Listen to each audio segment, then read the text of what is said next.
Now I want to really look at 4 different examples with you. How do I evaluate? How do I help people think through? How do I look at certain examples in certain situations?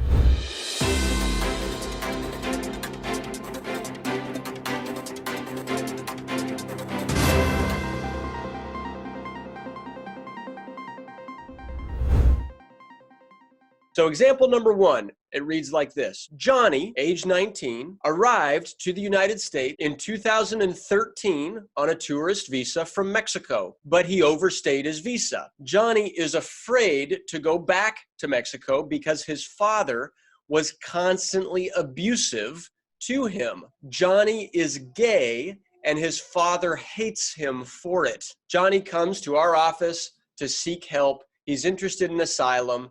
So now the question is, should he apply? All right, should he apply? What do you think? You now know the law, you know the bars. Should he apply for asylum? Does he have a well-founded fear of persecution on account of his race, religion, nationality, political opinion, or membership in a particular social group? Does he trigger any of the bars, and does he merit a favorable exercise of discretion?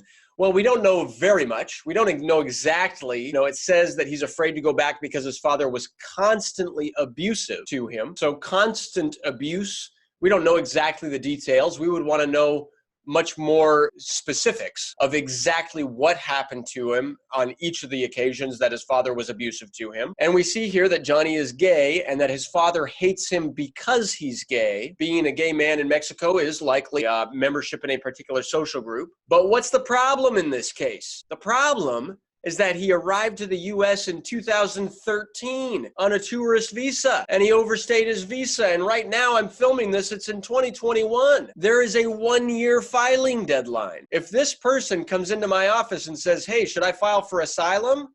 The answer is no, do not file for asylum. If what he suffered was incredibly violent, maybe we could argue that there was trauma that prevented him from being able to file for asylum.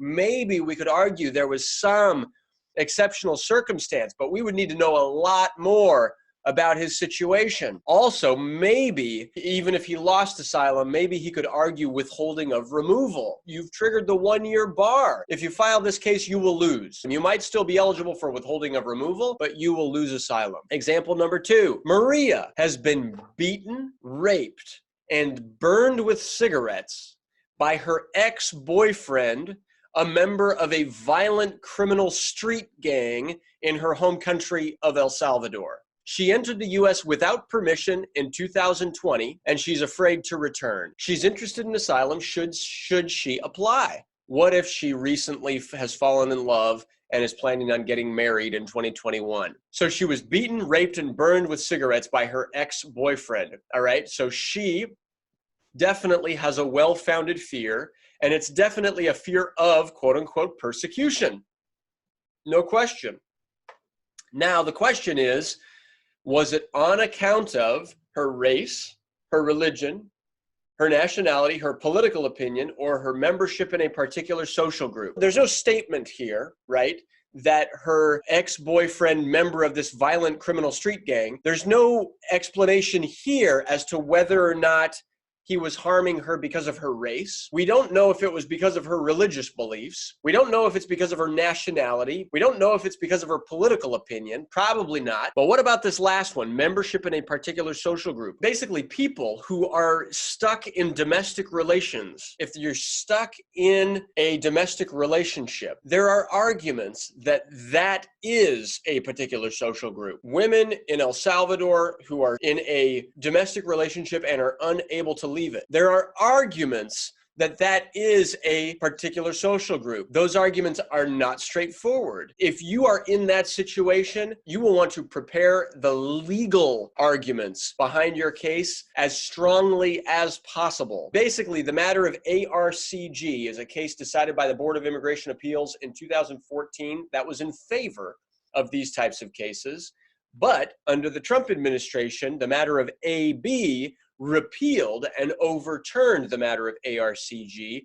And so there's case law, there's cases of women not just women actually, of people fleeing domestic violence relationships who are afraid for their lives. You'd think that that was a good case, but it is a tough case. And so you're going to want really, really good legal advice. My best advice for Maria is, hey, maybe you do have an asylum case. Don't do it alone. Let's have full representation. Let's have a lawyer prepare this case start to finish.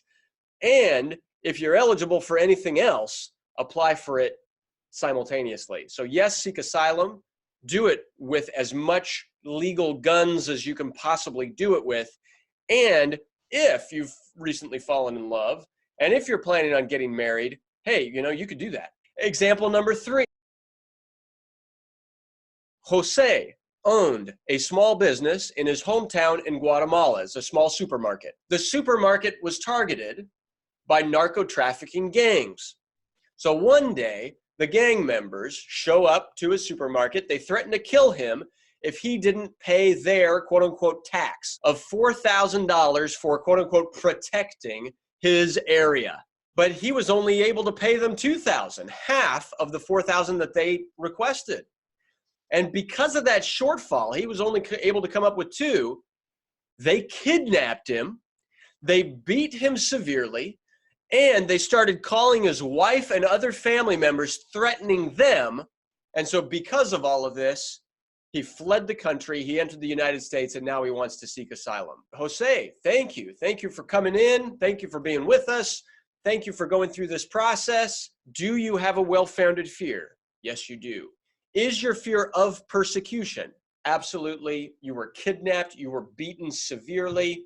They were threatening your wife and your other family members. That is persecution. Was that persecution on account of your race, your religion, your nationality, your political opinion, or your membership in a particular social group? It sounds like they're after you because you didn't pay them money. It sounds like they're not after you because of your race or your religion.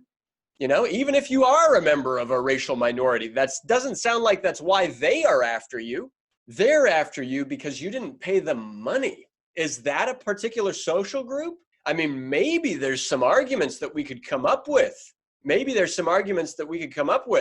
But these cases, there's thousands of people that are in your situation. You are not alone if you're in that situation, but these cases are tough. Can we argue, Jose? Can we argue that you are a member of some particular social group?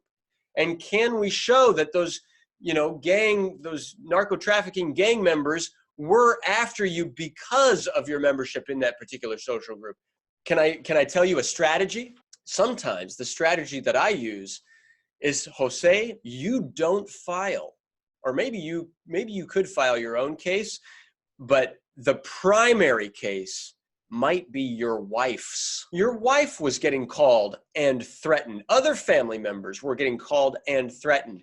If we filed for your wife, we can argue that your wife was targeted and threatened on account of her membership in a particular social group. We can argue, is her family. That's not why they targeted you, but that is why they targeted your wife. She had nothing to do with the business. She didn't owe them money. They targeted your wife because she was a member of your family, Jose. And if that's the situation, she might be eligible for asylum. And if we can win her asylum case, now she can petition for you directly as her spouse. She can include you as a spouse in her asylum case.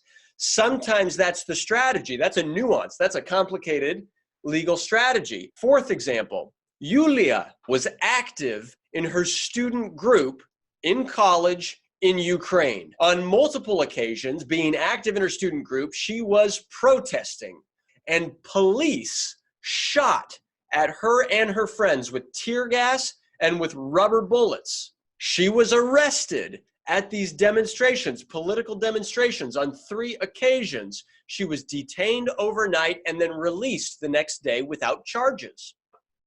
She entered the U.S. on a student visa 2 years ago, and she's still studying here in the U.S. She's interested in asylum. Should she apply? Does she have a well-founded fear? I would say yes, she does. Does she have a fear of persecution? I mean, being shot at with tear gas and rubber bullets, it doesn't matter that they weren't real bullets aiming to kill. That's still physical violence. That's still physical harm. Yes, that's persecution. Plus, being detained overnight, even though there were no charges filed, she was released. There's no incident, there's no evidence that she was harmed while she was detained. Still, just being detained overnight for no reason, I mean, that is persecution. So yes, well-founded fear of persecution. Was it on account of her race, her religion, her nationality, her political opinion, or her membership in a particular social group? There's no reason they would have done this harm to her if it had not been for her political opinion. Like, that was the reason. Next question is, does she have a bar? She entered on a student visa 2 years ago. Does she have a 1-year filing bar against her? And the answer, and let me please explain this, is that no, she doesn't. Yes, she has a bar. She meets one of the exceptions, all right? Exceptional circumstances can include maintaining lawful status. Here, she entered on a student visa. She is still pursuing her study. She is still studying. She's still maintaining her student visa. She meets an exception to the 1-year filing deadline, which means, yes, she has a case. She has a case, all right? I don't see any reason to believe that she triggered any of the other bars. And as long as she merits a favorable exercise of discretion, no arrests, no problems, she entered with inspection, I love it.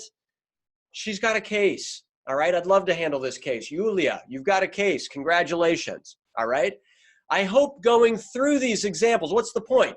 I hope going through these examples has helped you see, all right? Has helped you see the types of cases that might come up, the types of arguments that might come up, help you think through the analysis, all right? In my situation, do I have a well-founded fear of persecution on account of my race, my religion, my nationality, my political opinion, my membership in a particular social group? Do I trigger one of those bars that we looked at, all right? And do I have a favorable exercise of discretion, all right? Is there one of these issues that's like a red flag that I should talk to a lawyer about, that I have questions about? Or do I feel like, man, I get it, I understand, and now I'm ready to submit my case, all right? Which I really do encourage everyone, please let us review it before you submit it. All right, I'm Otis Landerholm, Landerholm Immigration A.P.C, where we fight for your American dream. All right, bye-bye.